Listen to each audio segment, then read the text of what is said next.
20 Oktober 1945, Brigade Artileri dari Divisi India mendarat di Semarang. Awalnya, kedatangan mereka disambut baik oleh Gubernur Jawa Tengah, yaitu Mr. Wongsonegoro, menyepakati akan menyediakan bahan pangan, sedang sekutu tidak akan mengganggu kedaulatan Republik Indonesia. Mereka diperkenankan untuk mengurus tawanan perang yang berada di penjara Ambarawa dan Magelang. Ternyata kedatangan mereka diboncengi tentara Nika. Bersama tentara Nika, mereka mempersenjatai bekas tawanan. 26 Oktober 1945, pecah insiden di Magelang antara pasukan TKR dengan sekutu. Insiden berhenti setelah kedatangan Presiden Soekarno dan Brigadir Jenderal Battle pada tanggal 2 November 1945.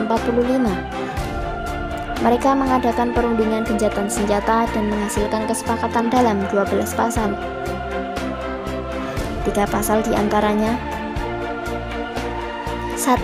Sekutu tetap menempatkan pasukannya di Magelang untuk melindungi dan mengurus interniran dan tawanan perang. 2. Jalan raya Magelang-Ambarawa terbuka bagi lalu lintas Indonesia Sekutu. 3. Sekutu tidak akan mengakui aktivitas Nika dalam badan-badan yang berada di bawahnya. Ternyata sekutu ingkar janji.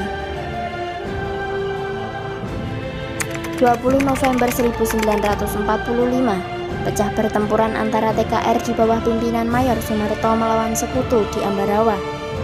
Keesokan harinya, pasukan sekutu yang berada di Magelang ditarik ke Ambarawa di bawah lindungan pesawat tempur.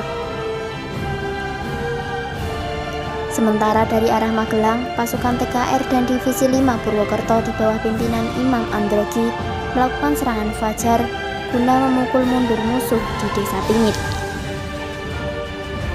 Pasukan Imam Androgi berhasil menduduki Desa Pingit dan sekitarnya. Kemudian disusul 3 batalion yang berasal dari Yogyakarta.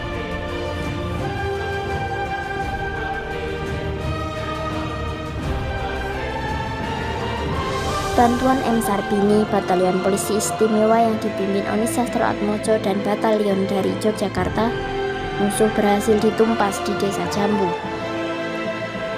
22 November 1945, pertempuran berkobar di dalam kota dan sekutu melakukan pengeboman di kampung-kampung. Ambarawa dibagi menjadi 4 sektor. Sektor utara, sektor barat, sektor selatan, dan sektor timur. 26 November 1945, pemimpin pasukan TKR, Letkol Istiman, gugur. Sudirman merasa sangat kehilangan perwira terbaiknya. Sudirman pun turun langsung untuk memimpin pasukan TKR. Dengan taktik supit urang, ia melancarkan serangannya.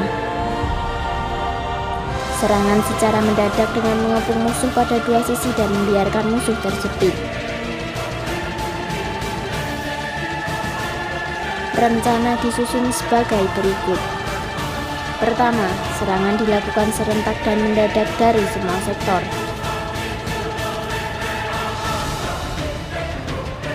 Kedua, setiap komandan sektor memimpin pelaksanaan serangan.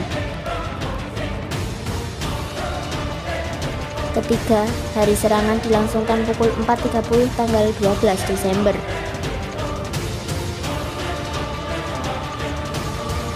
Dalam waktu setengah jam, pasukan TKR berhasil mengepung musuh di dalam kota.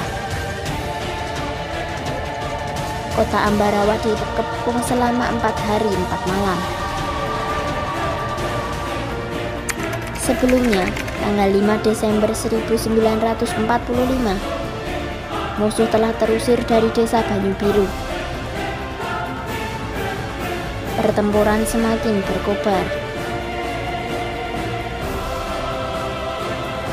Pertahanan musuh yang terkuat diperkirakan berada di Benteng Milem yang terletak di tengah-tengah kota Ambarawa.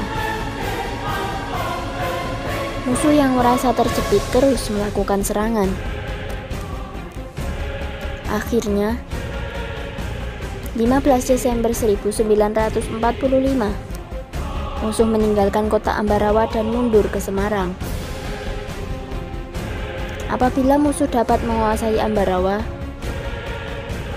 mereka dapat mengancam 3 kota utama di Jawa Tengah, yaitu Surakarta, Magelang, dan Yogyakarta. Pasukan TKR mengalami kemenangan yang gemilang. Kemenangan cepat menyebar ke pos-pos pertahanan TKR. Hal ini menambah semangat juang di medan tempur. Peristiwa pertempuran Ambarawa memberi dampak sebagai berikut. Dampak positif: 1. Kekalahan sekutu menyiutkan nyali pihak Belanda. 2. Wilayah kedaulatan Indonesia berhasil direbut kembali. 3. Semangat juang pahlawan semakin berkobar.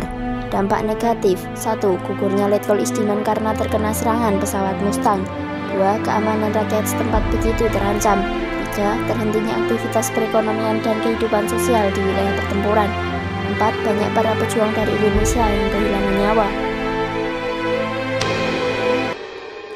Untuk mengenang peristiwa ini dibangun monumen Palagan Ambarawa, dan tanggal 15 Desember dijadikan sebagai Hari Juang